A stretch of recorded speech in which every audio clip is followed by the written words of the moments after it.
الحمد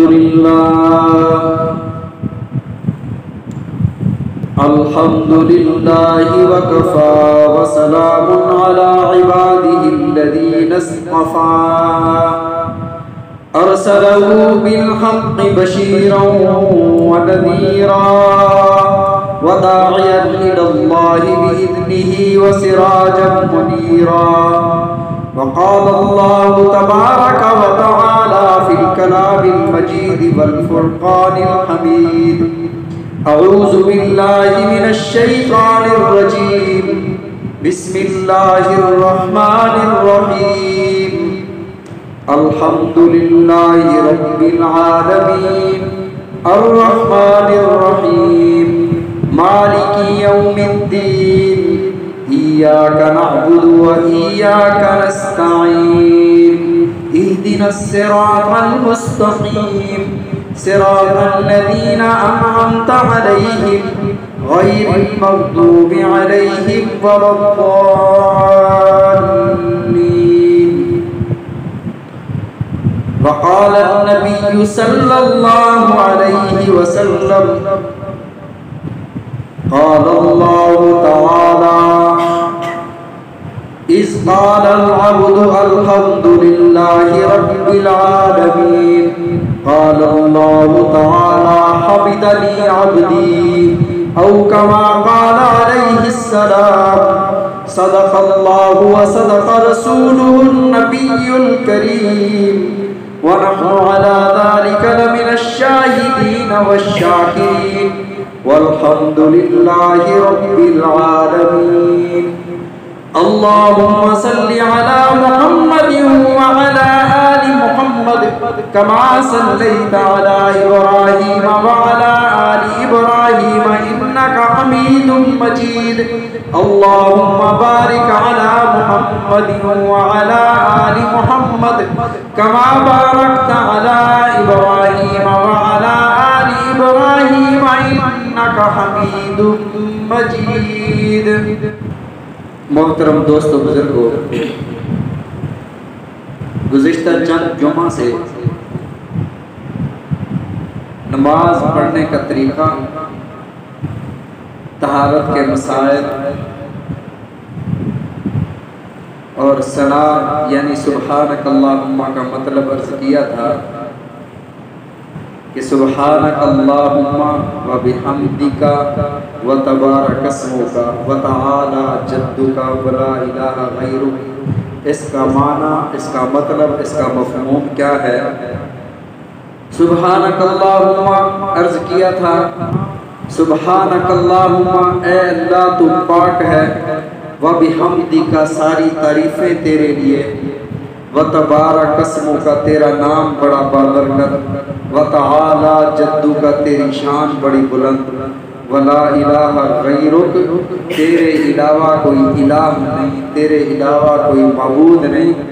اللہ یہ چاہتے ہیں کہ کوئی مشرک بندہ جھوٹ نہ بولے کہ ادھر شرک بھی کر رہا ہے، ادھر میری عبادت بھی کر رہا ہے. پہلے اللہ اقرار کروا رہے ہیں کہ سبحانک اللہم پڑھ کر اقرار کر لو کہ اللہ شرک کے ساتھ میرا کوئی تعلق نہیں ہے، شرک سے میں بیزار ہوں. پھر تعوذ تسمیہ پڑھ کے انسان کو اللہ رب العزت نے یہ تعلیم ارشاد فرمائی کہ یہ اللہ کی حمد و ثنا بیان کرے. الحمدللہ رب العالمین، تمام تعریفیں اس ذات کے لیے ہیں جو تمام جہان والوں کا پروردگار ہے. الرحمن الرحیم، وہ رب کون ہے؟ وہ رحمان بھی ہے، وہ رحیم بھی ہے. یہاں پر میں عرض کرتا چلوں، نبی علیہ السلام کی بعثت سے پہلے لوگ کوئی اپنا خط یا تحریر لکھنے سے پہلے بِاسْمِكَ اللہم لکھا کرتے تھے. ہم لکھتے ہیں بسم اللہ الرحمن الرحیم. جب حدیبیہ کا موقع آیا، صلح حدیبیہ ہو رہی تھی، تو حضرت علی رضی اللہ تعالیٰ عنہ لکھ رہے تھے. وہاں پر سب سے پہلے لکھا گیا بسم اللہ الرحمن الرحیم. کافروں نے کہا کہ رحمان اور رحیم کو ہم کیا جانیں، ہم تو بِاسْمِكَ اللہم لکھا کرتے تھے، لہٰذا ویسے ہی رحمان رحیم کو کاٹ کر بِاسْمِكَ اللہم لکھا جائے. تو نبی علیہ الصلوۃ والسلام نے فرمایا کہ جیسے وہ کہتے ہیں ویسے لکھ لو۔ پھر انہوں نے محمد الرسول اللہ پر اعتراض کیا کہ اگر ہم آپ کو رسول اللہ مانتے پھر تو جھگڑا ہی نہیں تھا، یہاں رسول اللہ کو کاٹ کر محمد بن عبداللہ لکھو۔ حضرت علی رضی اللہ تعالیٰ نے عرض کیا یا رسول اللہ صلی اللہ علیہ وسلم مجھ سے یہ نہیں ہو پائے گا کہ میں رسول اللہ کو کاٹ دوں۔ میرے آقا علیہ الصلوۃ والسلام نے وہ تحریر لی، خود سے مٹایا، فرمایا کہ اب لکھو محمد بن عبداللہ تاکہ ان کو اعتراض نہ رہے۔ آپ دیکھیں وسعت ظرفی کا عالم دیکھتے ہیں، حالانکہ حق یہی تھا کہ آپ حضرت محمد الرسول اللہ، آپ رسولوں کے رسول ہیں۔ الرحمن الرحیم، وہ رحمان بھی ہے، وہ رب کون ہے؟ وہ رحمان بھی ہے، رحیم بھی ہے۔ مالک یوم الدین، وہ مالک یوم جزا ہے، وہ قیامت کے دن کا مالک ہے۔ یہاں تک ہم پہنچے تھے، اس کی مکمل تفصیل میں نے آپ کے گوش گزار کی تھی۔ آگے جب انسان نے اللہ کی تحمید، اللہ کی تسبیح، حمد و ثنا، اللہ کی تعریف کر لی اور اس بات کا اقرار کر لیا کہ تو ہی مالک یوم الدین ہے، اب رب کے کچھ اور قریب ہو گیا۔ تو اللہ رب العزت نے آگے جو جملہ جو بندے سے اقرار کرایا وہ بڑا اہم ہے۔ فرمایا ایاک نعبد و ایاک نستعین، اللہ ہم تیری ہی عبادت کرتے ہیں۔ یہ مسلک کی بات نہیں ہے، کسی بھی مسلک والے کسی بھی عالم سے جا کر پوچھ لیں کہ جو فعل مضارع ہوتا ہے، جو فعل مستقبل ہوتا ہے، یہ افعال تین قسم کرتے ہیں، ماضی، حال اور استقبال۔ ماضی گزرا ہوا زمانہ، حال جو چل رہا ہے، استقبال جو آنے والا ہے۔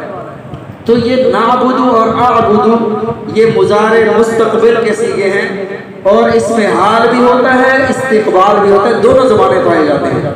اب اس کا معنی کیا ہوگا؟ یہ بات سامنے رکھ کر، یہ بات مد نظر رکھتے ہوئے یہ اس کا ترجمہ کیسے کریں گے؟ کسی بھی مسلک والے سے آپ پوچھ لیں کہ یہ فعل مضارع ہے تو فعل مضارع کا معنی کیا ہوتا ہے؟ ایاک نعبد۔ ایک اور بات یہاں بھی، کیونکہ تعلیم یافتہ حضرات تشریف فرما ہے، گرامر میں اگر ایاک یہ مفعول ہے، نعبد فعل ہے، تو اگر مفعول کو مقدم کر دیا جائے، پہلے لایا جائے، فعل کو بعد میں لایا جائے تو اس کا معنی اور بن جاتا ہے۔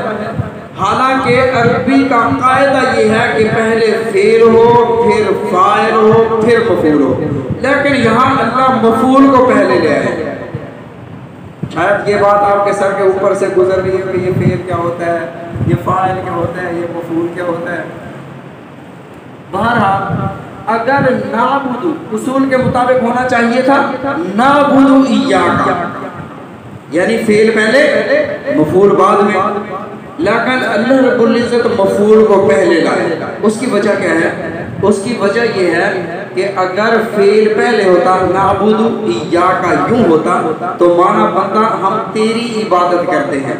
یہاں احتمال تھا کہ تیری عبادت کرتے ہیں، شاید ساتھ کسی اور کی بھی کرتے ہیں، تیری عبادت کرتے ہیں، تیری عبادت کریں گے۔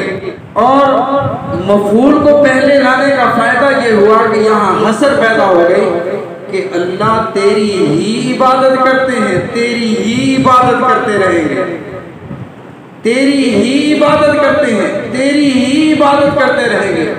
مشرک اور موحد میں ہی اور بھی کا فرق ہے۔ مشرک کہتا ہے کہ اللہ تو بھی، اور یہ بھی ہیں جن کا میں نام لیتا ہوں وہ بھی ہیں، جن سے میں مدد مانگتا ہوں وہ بھی ہیں، تو بھی ہے، تو بھی معبود ہے، وہ بھی۔ موحد کہتا ہے تو ہی، اللہ تو ہی ہے، تیرے علاوہ کوئی عبادت کے لائق نہیں ہے۔ اس لیے اللہ نے لا الہ الا اللہ میں سب سے پہلے لا فرمایا، کوئی نہیں ہے، سب کی نفی فرما دی، کوئی نہیں ہے اس کائنات میں، کوئی الہ نہیں ہے، کوئی نہیں ہے، سب کی نفی ہو گئی۔ اللہ آیا، الا اللہ، ہاں اللہ ہے، اکیلا اللہ ہے۔ تو اللہ نے یہاں فرمایا ایاک نعبد، اللہ ہم تیری ہی عبادت کرتے ہیں اور کرتے رہیں گے۔ کیا مطلب؟ یہ معنی ہے حال اور استقبال کا، کرتے ہیں کرتے رہیں گے۔ جیسے ہم مسجد میں تجھے سجدہ کر رہے ہیں، باہر جا کر بھی تیری ہی عبادت کریں گے، باہر جا کر بھی تجھے مسجود اور معبود سمجھیں گے۔ یہ نہیں ہے کہ کوئی بڑی شخصیت نظر آ گئی وہاں جھک گئے، کوئی گھنا درخت نظر آ گیا وہاں جھک گئے، کوئی بڑی ذات نظر آ گئی وہاں جھک گئے، کوئی بڑا گنبد نظر آ گیا وہاں سر کو جھکا لیا۔ نا ایاک نعبد، اللہ جیسے یہاں پر مسجد میں تیری عبادت کر رہے ہیں، باہر بھی تیری ہی عبادت کریں گے، باہر تیرے علاوہ کسی اور کے سامنے سر نہیں جھکائیں گے۔ ایک بات۔ دوسری بات یہ ہے کہ جماعت کے ساتھ جب ہم نماز پڑھ رہے ہیں، نماز جماعت کے ساتھ پڑھ رہے ہیں، ایاک نعبد، اللہ ہم سب تیری عبادت کر رہے ہیں، ہم سب تیری عبادت کر رہے ہیں، جمع کا لفظ ہے، تیری ہی عبادت کرتے ہیں، ہم سب تیری ہی عبادت کرتے رہیں گے۔ لیکن جب انسان اکیلے نماز پڑھ رہا ہے، جب انسان نوافل پڑھ رہا ہے، سنتیں پڑھ رہا ہے، تب بھی تو ایاک نعبد و ایاک نستعین کہتا ہے، اللہ ہم تیری ہی عبادت کرتے ہیں۔ وہاں ہم کیا مطلب ہے؟ وہاں تو بندہ اکیلا ہے، وہاں بندہ اکیلا نماز پڑھ رہا ہے، وہاں تو کہنا چاہیے اعبدو، میں اللہ تیری عبادت کرتا ہوں۔ یہاں اس ہم کا مطلب کیا ہے؟ تو فقہاء و مفسرین رحمہم اللہ نے فرمایا کہ یہاں ہم کا مطلب یہ ہے کہ جس وقت بھی کوئی بھی اللہ کا بندہ عبادت کرتا ہے تو اس وقت میں پوری کائنات میں کوئی اور بھی اللہ کی عبادت میں مصروف ہوتے ہیں۔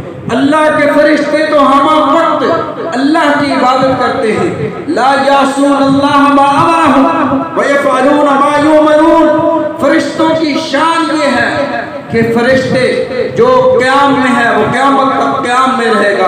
میرے آقا علیہ الصلوۃ والسلام نے ارشاد فرمایا کچھ فرشتے رکوع میں ہیں وہ قیامت تک رکوع میں رہیں گے، کوئی فرشتے سجدے میں ہیں وہ قیامت تک سجدے میں رہیں گے۔ ہر ایک کی اپنی اپنی عبادت۔ اللہ نے جامع العبادات نماز کو میری امت کے لیے تحفہ عنایت فرمایا، جس میں ہر مخلوق کی عبادت کا کوئی نہ کوئی نمونہ موجود ہے۔ تو اس وقت فرشتے بھی عبادت کر رہے ہیں۔ جب اللہ فرشتوں کی عبادت قبول فرمائیں گے، جب اللہ اپنے اولیاء کی عبادت کو قبول فرمائیں گے، تو میں اکیلے اللہ ایاک نعبد و ایاک نستعین کہہ رہا ہوں تو اللہ اس وقت میں ان کی عبادت کے صدقے میری بھی عبادت قبول فرما لیں گے۔ فرمایا ایاک نعبد، ایک بات۔ دوسری بات، یہ کلام کس کا ہے؟ الحمدللہ رب العالمین، یہ سورہ فاتحہ وَلَقَدْ آتَيْنَاكَ سَبْعًا مِنَ الْمَثَانِي، ہم نے 7 آیتیں نازل کی، وَالْقُرْآنَ الْعَظِيمِ، اور قرآن عظیم دیا۔ اس امت کو سورہ فاتحہ بھی ملی، قرآن بھی ملا۔ اب سورہ فاتحہ اللہ کا قرآن ہے۔ سورہ فاتحہ قرآن پاک کی 114 سورتوں میں سے ایک سورت ہے۔ سورہ فاتحہ جب انسان پڑھتا ہے، اللہ کا کلام ہے، اللہ نے کلام فرمایا ہے نا، ایاک نعبد و ایاک نستعین، تو اللہ کس رب کو کہہ رہا ہے کہ ایاک نعبد؟ اللہ کا کلام ہے، اللہ فرماتے ہیں ایاک نعبد۔ کیا اللہ بھی عبادت نہیں کرتے؟ سوال سمجھ آیا؟ اللہ فرماتے ہیں ایاک نعبد، اللہ کا کلام ہے، اور اللہ کس کی عبادت کرتے ہیں؟ ایاک نعبد، ہم تیری ہی عبادت کرتے ہیں۔ اللہ کس کو کہہ رہے ہیں؟ تو اس کا جواب، یہ ایسی باتیں اس لیے بتاتا ہوں جو لوگوں کے دلوں میں وسوسے ڈالتے ہیں، وہ جنات سے بھی ہیں، انسانوں سے بھی ہیں۔ اب انسانوں کا ایمان چیرنے کے لیے، شکوک و شبہات پیدا کرنے کے لیے ایسی باتیں لائی جا رہی ہیں۔ دیکھو بھی اللہ کا اگر یہ کلام ہے، پھر اللہ کس کی عبادت کرتا ہے؟ ایاک نعبد، اللہ فرماتے ہیں ایاک نعبد، تو اللہ کس کی عبادت کرتا ہے؟ تو شک جہاں قرآن میں پیدا ہوا، انسان کا ایمان رخصت ہو گیا، مسلمان پھر مسلمان نہ رہا۔ اس لیے مثال کے ذریعے میں سمجھاتا ہوں۔ ایک ہیڈ ماسٹر بچے کو درخواست لکھواتا ہے کہ جب آپ نے رخصت لینی ہو، چھٹی لینی ہو، آپ نے یوں لکھنا ہے، بخدمت جناب ہیڈ ماسٹر فلاں سکول، اوپر لکھتا ہے۔ اور یہ لکھ کون رہا ہوتا ہے؟ یہ ہیڈ ماسٹر لکھ رہا ہوتا ہے، وہ ٹیچر لکھ رہا ہوتا ہے۔ کہ اس طرح درخواست لکھنی ہے. تو اللہ نے اپنے بندوں کو ایسے سکھایا، اے میرے بندے جب تو نے اب اللہ کی رحمت کو اپنی طرف متوجہ کرنا ہو تو سب سے پہلے اللہ کی توحید، اللہ کی حمد و ثنا کرنی ہے، اللہ کی رحمت کا تذکرہ کرنا ہے، اللہ کی ملکیت، اللہ کی سلطنت اور حکومت کا اقرار کرنا ہے. پھر اس کے بعد کہنا ہے ایاک نعبد و ایاک نستعین. جیسے وہ درخواست بچے کے لیے ہوتی ہے، ہیڈ ماسٹر کے لیے نہیں ہوتی، ایسے یہ اللہ نے اپنے بندوں کو تعلیم فرمایا کہ جب مجھ سے مانگو ایسے مانگو تب میری رحمت تمہاری طرف متوجہ ہوگی. ایاک نعبد و ایاک نستعین، ہم تیری ہی عبادت کرتے ہیں. وَإِيَّاكَ نَسْتَعِينُ، تجھ سے ہی مدد مانگتے ہیں. تو عبادتوں کا مالک کون؟ ہمارے جبینوں میں تڑپتے سجدے کس کے لیے؟ اللہ کے لیے. ہمارے سجدوں کا مالک اللہ، ہمارے رکوع کا مالک اللہ، ہماری عبادت کا مالک اللہ. فرمایا وَارْكَعُوا مَعَ الرَّاكِعِينَ، رکوع کرو رکوع کرنے والوں کے ساتھ. رکوع کس کے لیے کرنا ہے؟ جھکنا کس کے لیے؟ اللہ کے لیے. فرمایا اگر تمہارے سامنے تمہارا استاد موجود ہے، شاگرد کو اجازت نہیں کہ اپنے استاد کو رکوع کرے یا اپنے استاد کو سجدہ کرے. فرمایا کہ اگر مرید ہے تو اپنے شیخ کو سجدہ نہیں کر سکتا. وہ سجدہ کیسے کر سکتا ہے؟ ابو بکر صدیق رضی اللہ تعالیٰ عنہ جیسا عاشق رسول محمد کریم صلی اللہ علیہ وسلم جیسے نبی کو سجدہ نہیں کر سکتا، پھر کوئی کسی کو سجدہ نہیں کر سکتا. یہ بات میرے آقا علیہ الصلوۃ والسلام کو صحابہ کرام رضوان اللہ علیہم اجمعین نے عرض کیا، یا رسول اللہ صلی اللہ علیہ وسلم احب ان یسجد لک، آپ اس کے زیادہ حقدار ہیں. لوگ سرداروں کو سجدے کرتے ہیں، اپنے بادشاہوں کو سجدے کرتے ہیں، آپ ہمیں اجازت مرحمت فرمائیں، ہم آپ کو سجدہ کیا کریں گے، آپ سجدے کے زیادہ حقدار ہیں. میرے آقا علیہ الصلوۃ والسلام نے ارشاد فرمایا نا، اگر سجدے کا کوئی حقدار ہوتا، اگر سجدہ میری امت میں اللہ کے علاوہ کسی اور کے لیے سجدے کی گنجائش ہوتی تو میں امت کی عورتوں کو حکم کرتا کہ وہ اپنے خامدوں کو سجدہ کیا کریں. میرے آقا علیہ الصلوۃ والسلام نے سختی سے منع فرما دیا. ایاک نعبد، عبادت صرف اللہ کی، سجدہ صرف اللہ کا، اور الہ صرف اللہ ہے. اللہ کے علاوہ کوئی الہ نہیں، اللہ کے علاوہ کوئی معبود نہیں، اللہ کے علاوہ کوئی مشکل کشا نہیں، اللہ کے علاوہ کوئی حاجت روا نہیں. فرمایا ایاک نستعین، ہم اللہ تجھ سے ہی مدد مانگتے ہیں، تجھ سے ہی استعانت طلب کرتے ہیں. جب بندے نے اللہ کے سامنے اپنی عبادتیں بھی اللہ کے حوالے کر دی، اپنی زمین کو اللہ کے سامنے سجدہ ریز کر دیا، تو فرمایا آگے اللہ فرماتے ہیں اللہ اپنے بندے سے خوش ہو گئے. مانگ میرے بندے کیا مانگتا ہے. اب بندے نے سوچا اللہ سے کیا مانگو. اللہ نے فرمایا مانگ مجھ سے جو انبیاء نے مانگا، جو صلحاء نے مانگا، مانگ. وہ دشمنوں کو تو اللہ نے بن مانگے دولت عطا فرما دی. اللہ میں کوٹھی نہیں مانگتا، میں محل نہیں مانگتا، میں کار نہیں مانگتا، میں دنیا نہیں مانگتا. یہ دنیا تو تو نے اپنے دشمنوں کو بھی عطا کر دی ہے. تو نے بن مانگے یہ بڑی بڑی کاروں میں یورپ کے کتے بھی سفر کرتے ہیں. میرے مولا میں کاریں نہیں مانگتا، میں تجھ سے دولت نہیں مانگتا، میں وہ مانگتا ہوں جو تو نے اپنے پیاروں کو عطا فرمائی. اہدنا الصراط المستقیم، اللہ مجھے صراط مستقیم پر چلا دے. اللہ وہ راستہ جو راستہ تو نے اپنے پیاروں کو عطا فرمایا وہ صراط مستقیم. اللہ رب العزت نے قرآن پاک میں ارشاد فرمایا ان ابراہیم کان امۃ قانتا للہ حنیفا.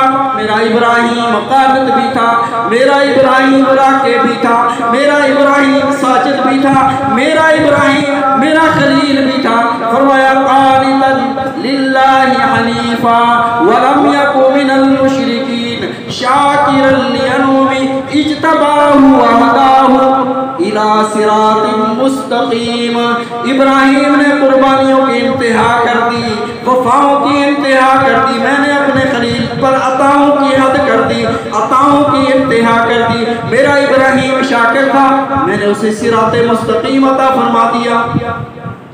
لوگ کہتے ہیں فلاں کی تقریر مجھے فیس بک سے ملی تھی، فلاں بڑے مولانا صاحب کی یوٹیوب سے ملی تھی، فلاں کی فلاں جگہ سے، فلاں کتاب سے ملی تھی۔ مجھے اللہ کے قرآن سے ایک حضرت عیسیٰ علیہ السلام کی تقریر ملی۔ حضرت عیسیٰ علیہ السلام اپنی قوم سے خطاب فرما رہے ہیں، ان اللہ ربی، اے میری قوم، ان اللہ ربی و ربکم فاعبدوہ ھذا صراط مستقیم۔ بے شک اللہ میرا اور تمہارا رب ہے، سجدوں کے لائق وہی، نفع نقصان کا مالک وہی، عزت کا مالک وہی، ذلت کا مالک وہی۔ اگر ساری کائنات مل کر کسی کو ذلت دینا چاہے، وہ عزتیں دینا چاہے، کوئی ذلت دے نہیں سکتا، اور ساری کائنات مل کر کسی کو عزت دینا چاہے، وہ ذلیل کرنا چاہے، اس کو عزت دے نہیں سکتا۔ ساری کائنات مل کر کسی کو ہدایت دینا چاہے، من یضلل اللہ فلا ہادی لہ، جس کو رب گمراہ کر دے اس کو کوئی ہدایت پر لا نہیں سکتا۔